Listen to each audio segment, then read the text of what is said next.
Hey everybody, welcome back to the channel. And on today's video, we have a soothing yet relaxing ASMR video.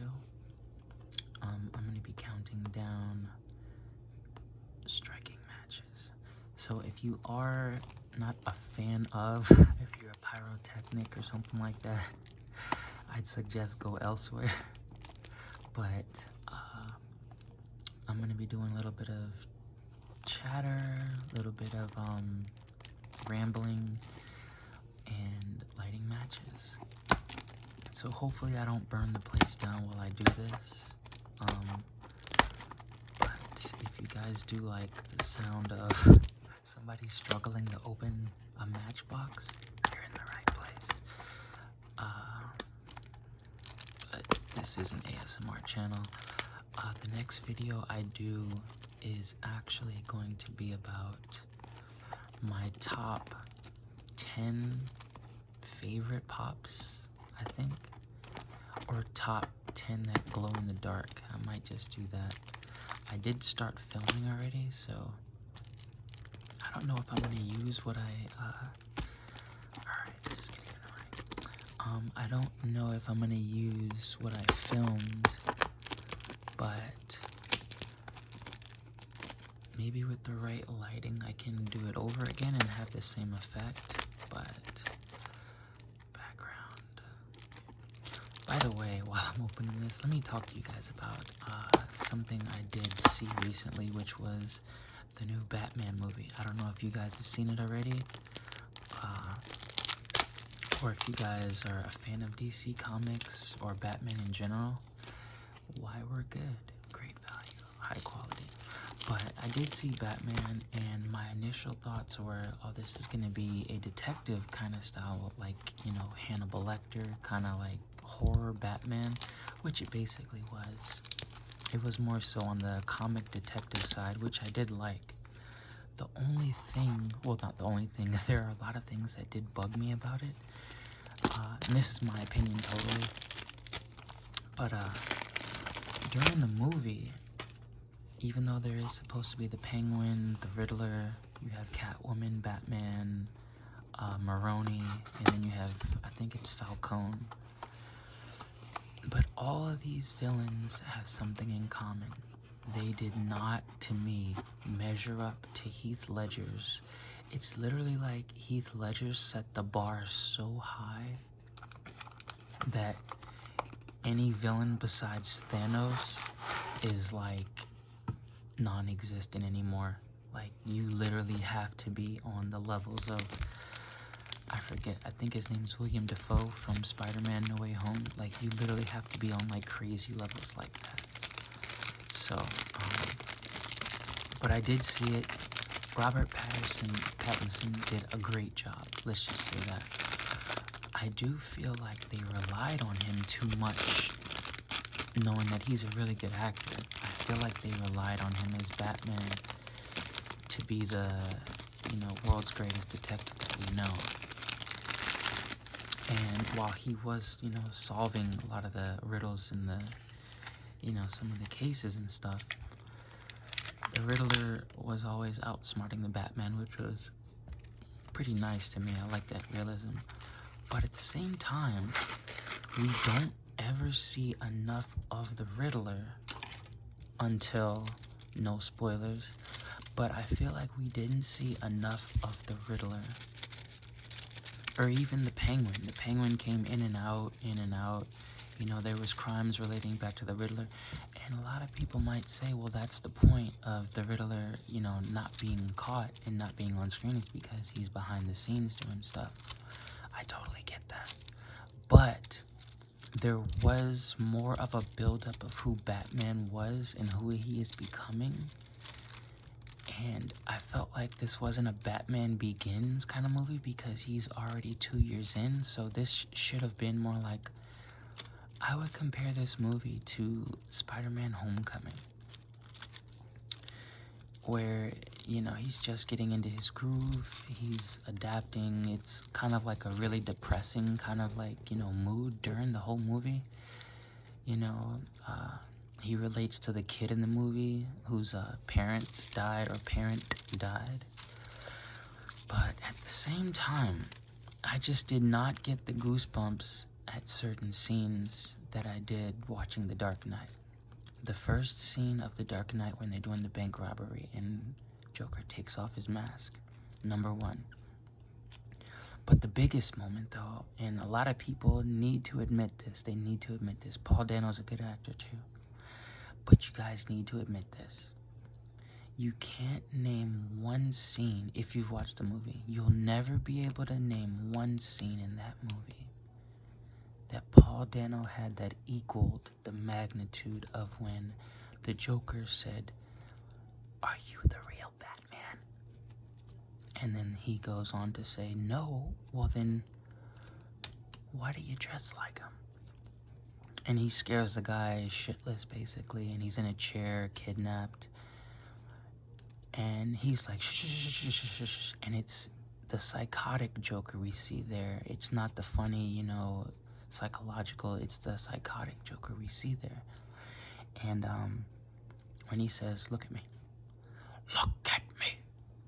It literally, any movie theater you go into, any movie theater you would have went into, watching it or even at home, you would have stopped eating your popcorn, stopped drinking your juice. You could literally hear a pin drop in the movie theater when I saw it. Nobody has had that kind of acting,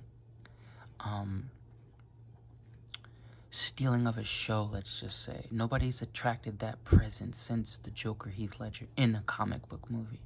It's not happened. You could say maybe some parts of when like Thanos did the finger snap, which was, it wasn't on par as "look at me." And then he goes on to kill the guy, and from there it's pretty much like, it's Heath Ledger's show. The Dark Knight was a great trilogy. The Nolan series. Nolan's a great director too. And so is Reeves. Reeves did an amazing job. But the thing about it is there wasn't, to me, in my opinion, enough villain shots to where you were satisfied or you had a villain. It was more of like Batman becoming, of course, Bruce becoming Batman.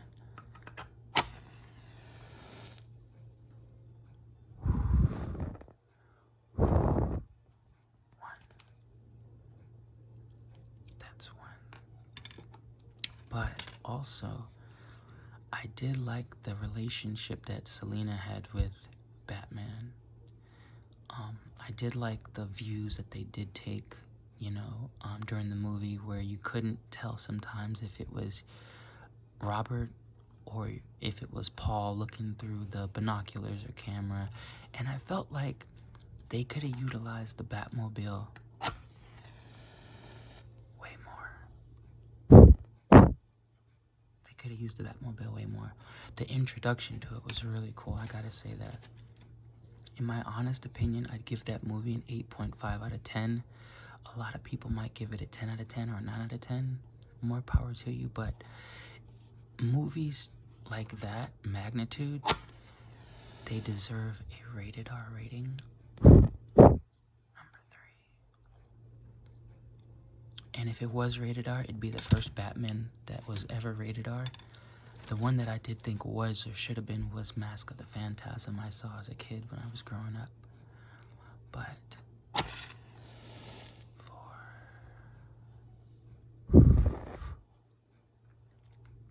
I still stand by what I say.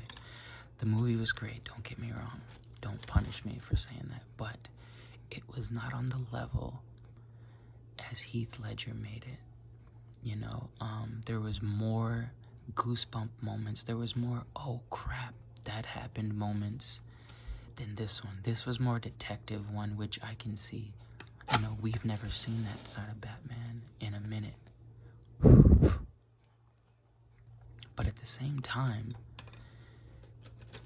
this being his second year, as they say it in the movie, people were saying, oh, it's a detective movie, but Batman from Dark Knight had way more gadgets. He had the sonar, he had, he had way more gadgets. How he captured, I think his name was Han or whatever the guy's name, or Chow. He captured Chow and did the little sonar, it's like Metal Gear Solid, the whatever it's called. It was like Metal Gear Solid, but he literally captured Chow or Chang or whatever his name was, brought him back to the United States because Batman has no jurisdiction, as the Joker said.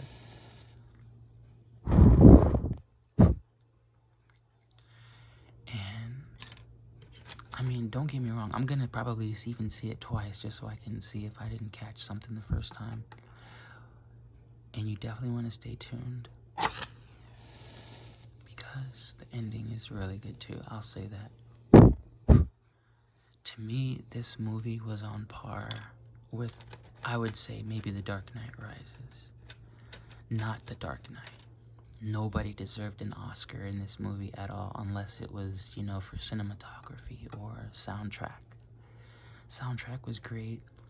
You could feel Batman's presence, which is what I felt they were going after the whole movie, is you could feel his presence even though he wasn't there.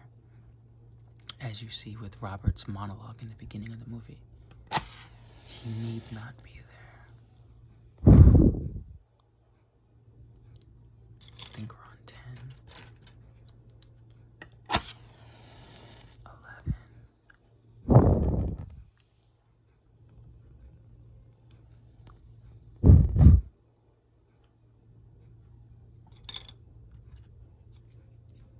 But I'd like to know what, if you've seen the movie, I'd like to know what you guys think of it.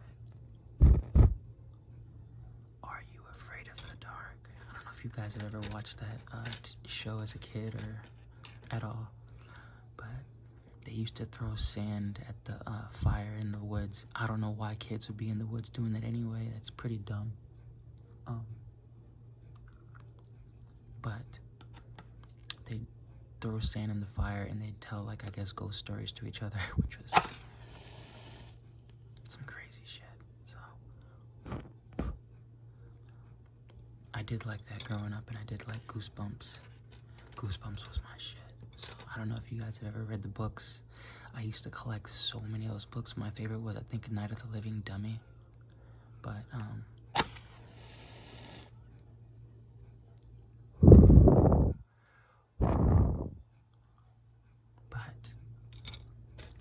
I stand by what I say. 8.5 out of 10. They may give it, you know, 90 on Rotten Tomatoes. That's them. It's been, what, 12 years since we've had a decent Batman. People can argue about, you know, Affleck. I wish they would have gave. See, this is where it gets real. It gets real right here. Alright, so do you know, or did you guys like to know who I think should be, who Robert Pattinson should have been? I'll show you real quick. Let me show you guys who Robert Pattinson should have been. Pattinson.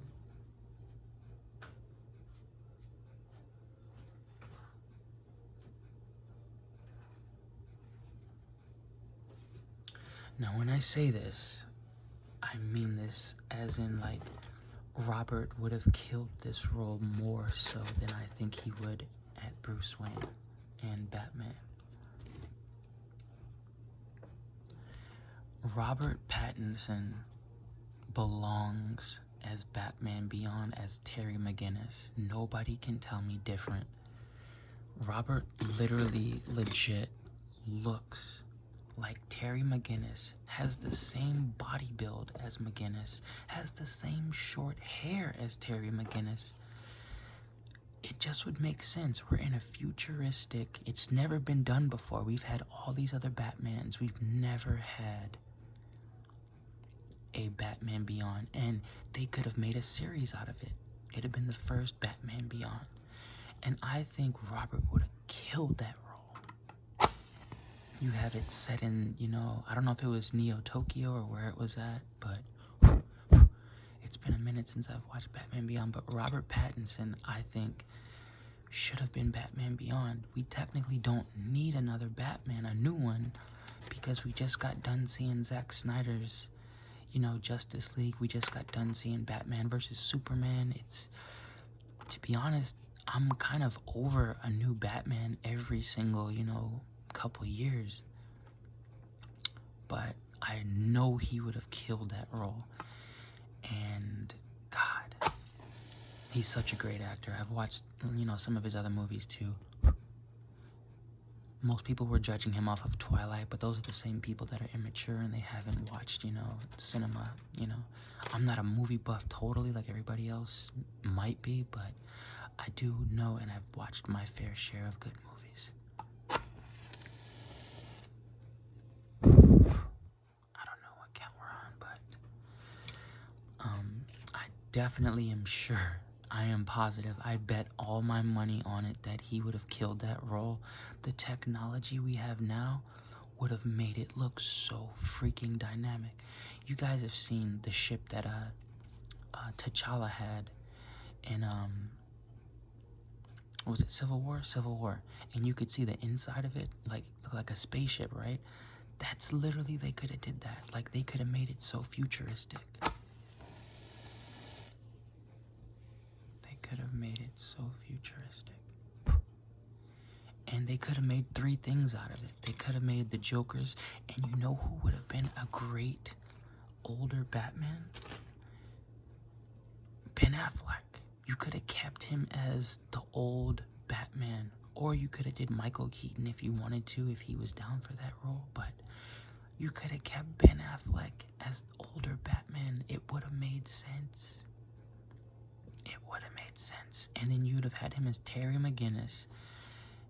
Oh my God, they would have made so much money on Batman Beyond. It's not even funny. But needless to say, I'm glad Robert Pattinson is doing well, and I'm glad people are loving this movie. I did love it myself too, but it's not the best Batman ever. No, it's not. You'd be lying if you said that. You know you would be. And you're disrespecting Heath Ledger, because that guy literally made The Dark Knight what it was. But at the same time, Christian Bale, I think, is a better Bruce Wayne. He might not be the best Batman, but he's the best Bruce Wayne. He looks like a playboy, type. He reminds me of how Robert Downey Jr. is with Iron Man. Like, Robert Downey, he looks like Tony Stark. He looks like Tony Stark. It's ridiculous. I don't see how they could replace him. But needless to say, guys, this is going to be the end of the video. And thank you guys for watching. I hope this was relaxing, and I'll see you guys on the next video. Robert Pattinson, you better be Batman Beyond next time I see you.